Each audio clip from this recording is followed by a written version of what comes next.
सुप्रभात विद्यार्थियों, मैं योगेंद्र सिंह सांकला, सहायक आचार्य हिंदी, गवर्नमेंट बांगड़ कॉलेज पाली।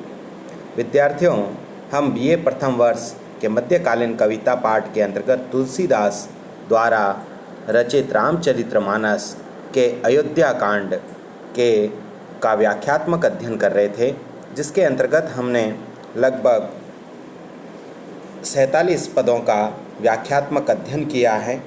आज हम 48वां जो पद्य हैं उसका हम व्याख्यात्मक अध्ययन करेंगे। तो हम देखते हैं कि जिस समय महाराजा दशरथ की मृत्यु हो जाती है और भरत जो है वह बहुत ही व्याकुल होते हैं।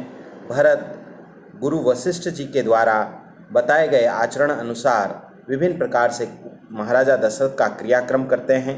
क्रियाक्रम करने के पश्चात महाराजा दशरथ की अंत्योष्टि होने के पश्चात भरत जो है वह विभिन्न प्रकार की दान दक्षिणा देते हैं गुरु के कहा अनुसार।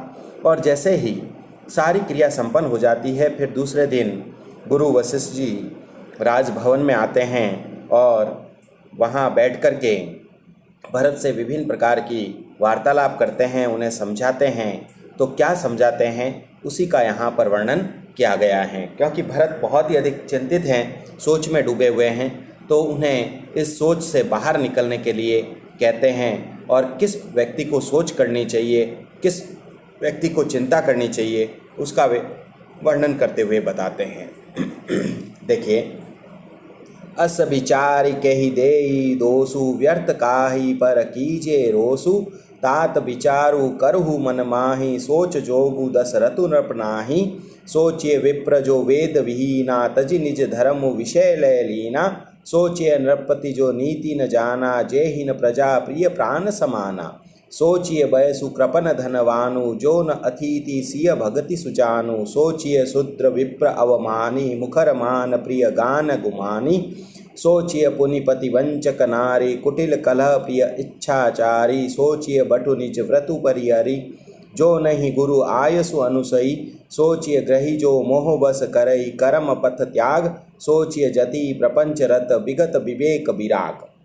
तो यहाँ पर गुरु वशिष्ठ जी जो हैं वे अयोध्या के राज भवन में जो घटना घटित हुई थी उस घटनाओं के विषय में वे कहते हैं असविचारी यानी ऐसा विचार करके कि ऐसा विचार करो, सोचो।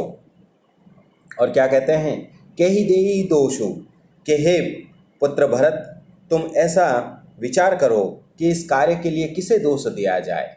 व्यर्थ काहि पर कीजे रोषु, और व्यर्थ ही किसी पर रोष करना भी उचित नहीं है।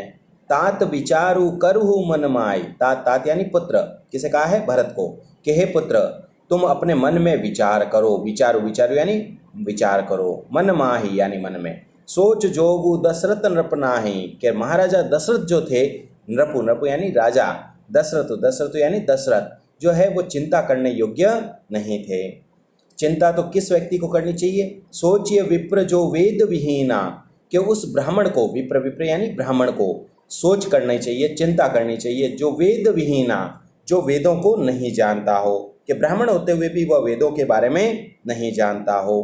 तजि निज धर्म विषय लय लीना, और जो ब्राह्मण जो होता है वह अपने धर्म को त्याग करके विषय वासना में लीन रहता है, ऐसे ब्राह्मण को क्या है, चिंता करनी चाहिए। फिर आगे राजा के लिए बताया है, सोचिए नृपति जो नीति न जाना जेहिन प्रजा प्रिय प्राण समाना, कि नृपति यानी राजा, उस राजा को चिंता करनी चाहिए जो नीति न जाना, जो नीति की बात को नहीं जानता हो, क्योंकि राजा को नीति की बात जानना अत्यंत ही आवश्यक है। लेकिन उस राजा को चिंता करनी चाहिए जो नीति का ज्ञान नहीं रखता हो। जेहिन प्रजा प्रिय प्राण समाना, और जिसे अपनी प्रजा जो है वह प्राणों के समान प्रिय नहीं है, ऐसे राजा को चिंता करनी चाहिए। सोचिए बसु कृपन धनवानु, के वैश्यु का मतलब होता है वेश्य, कि उस वेश्य को सोच करनी चाहिए, चिंता करनी चाहिए। कृपण धनवानु, कि जो कंजूस होकर के और धनवान होता है, कि ऐसे वेश्य को जो कि कंजूस होकर के भी और धनवान होकर के भी, जो न अतिथि सिय भगति सुजानो, जो न तो अतिथियों का सत्कार करता है और सिय भगति सुजानो, जो न भगवान शिव की भक्ति में लीन रहता है। ऐसे वैश्य को क्या है, चिंता करनी चाहिए। सोचिए शूद्र विप्र अवमाने, अब शूद्र के लिए कहा है कि ऐसे शूद्र को चिंता करनी चाहिए जो क्या करता है, विप्र अवमाने, विप्र विप्र यानी ब्राह्मण, ब्राह्मण का अपमान करता हो। मुखर मान प्रिय ज्ञान गुमाने, और अपने मुख से ही अपने मान सम्मान आदि की प्रशंसा करता हो। ज्ञान गुमाने, और अपने ज्ञान का अभिमान करता हो, ऐसे शूद्र को चिंता करनी चाहिए। सोचिए पुनीपति वंचक नारी, कि ऐसी नारी को चिंता करनी चाहिए जो अपने पति से पूर्ण रूप से विमुख रहती हो। ठीक है ना। वंचक, वंचक का मतलब होता है कि पूर्ण रूप से उससे क्या रहना, विमुख रहती है और अपने पति के साथ बिल्कुल ही छल करने वाली होती है। कुटिल कलह प्रिय इच्छाचारी, और वह स्त्री जो कुटिल होती है, और कलह यानी झगड़ा करने वाली, और इच्छा अपने इच्छा अनुसार चलने वाली होती है, ऐसी स्त्री को चिंता करनी चाहिए। फिर उसके बाद बताया है, सोचिए बटु निज व्रतु परिहरी, कि ऐसे ब्रह्मचारी को चिंता करनी चाहिए। बटु का मतलब होता है ब्रह्मचारी। सोचिए बटु निज व्रतु परिहरी, कि ऐसे ब्रह्मचारी को चिंता करनी चाहिए जो अपने ब्रह्मचार्य के व्रत को त्याग दे। जो नहीं गुरु आयुष अनुसरी, कि जो अपने गुरु के आशीर्वाद के अनुसार कार्य या आज्ञा के अनुसार कार्य नहीं करता हो, ऐसे ब्रह्मचार्य को चिंता करनी चाहिए। सोचिए ग्रही जो मोह बस करे कर्म पथ त्याग, और ऐसे गृहस्थी को चिंता करनी चाहिए। ग्रही यानी जो घर गृहस्थी में रहने वाला व्यक्ति होता है, उस व्यक्ति को चिंता करनी चाहिए जो मोह बस के, जो मोह के वशीभूत होकर के करे कर्म पथ त्याग, जो अपने कर्म के पथ का त्याग कर देता हो, ऐसे गृहस्थी को क्या है, चिंता करनी चाहिए। सोचिए जति पर पंचरत विगत विवेक विराग, और ऐसे यति को, यति यानी साधु सन्यासी को, कि ऐसे साधु सन्यासी को चिंता करनी चाहिए, सन्यासी को चिंता करनी चाहिए। जति का मतलब होता है सन्यासी, कि ऐसे सन्यासी को चिंता करनी चाहिए। प्रपंचरत, जो सांसारिक प्रपंच में फंसा रहता है। विगत विवेक विराग, और जो है वह फंसा रह करके ज्ञान और वैराग्य से हीन रहता हो। जो क्या होता है, ज्ञान और वैराग्य से बिल्कुल हीन रहता हो, ऐसे जो है वह सन्यासी को पूर्ण रूप से चिंता करनी चाहिए।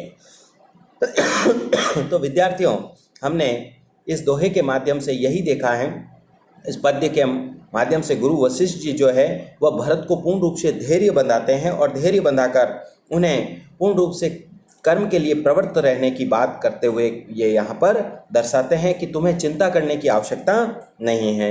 यदि हम इसके विशेष की बात करें तो विशेष के अंतर्गत हम देखते हैं तो यहाँ पर एक उपदेशात्मक शैली का प्रयोग किया गया है, जहाँ पर गुरु जो है वह अपने शिष्य को विभिन्न प्रकार के ज्ञान का प्रकाश कराते हुए उसे उपदेश प्रदान करते हैं और उसका मार्ग प्रशस्त करने का कार्य करते हैं। उसके साथ साथ यहाँ पर लोक नीति और कर्तव्य निष्ठता का भी बोध हमें देखने को मिलता है, और उसके साथ साथ भरत को जो है कर्तव्य पालन की शिक्षा पूर्ण रूप से होती हुई हमें दिखाई देती हैं। इसके अंतर्गत अनुप्रास अलंकार का स्थान स्थान पर प्रयोग हमें देखने को मिलता है। उसके साथ साथ यमक अलंकार का भी प्रयोग हमें दिखाई पड़ता है, और यदि हम देखें तो दोहा और चौपाई छंद का भी प्रयोग दिखाई देता है। अंत्यानुप्रास अलंकार का प्रयोग हमें देखने को मिलता है, और उसके साथ साथ जो भाषा है वह अवधि भाषा का पूर्ण रूप से प्रयोग किया गया है। तो विद्यार्थियों, आज हमने इस पद्य के माध्यम से जो है वह यहाँ पर भरत को जो गुरु के द्वारा जो उपदेश दिया गया उसका हमने व्याख्यात्मक अध्ययन किया। इसी क्रम में हम आगे और इसके बचे हुए पदों का व्याख्यात्मक अध्ययन करेंगे। तब तक के लिए धन्यवाद।